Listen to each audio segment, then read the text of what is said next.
السلام علیکم ورحمۃ اللہ وبرکاتہ۔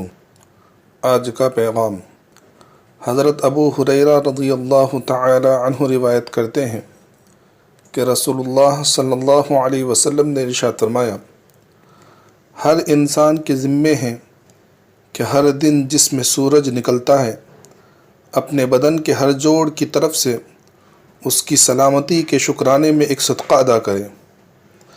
تمہارا دو آدمیوں کے درمیان انصاف کر دینا صدقہ ہے۔ کسی آدمی کو اس کی سواری پر بٹھانے میں یا اس کا سامان اٹھا کر اس پر رکھوانے میں مدد کرنا صدقہ ہے۔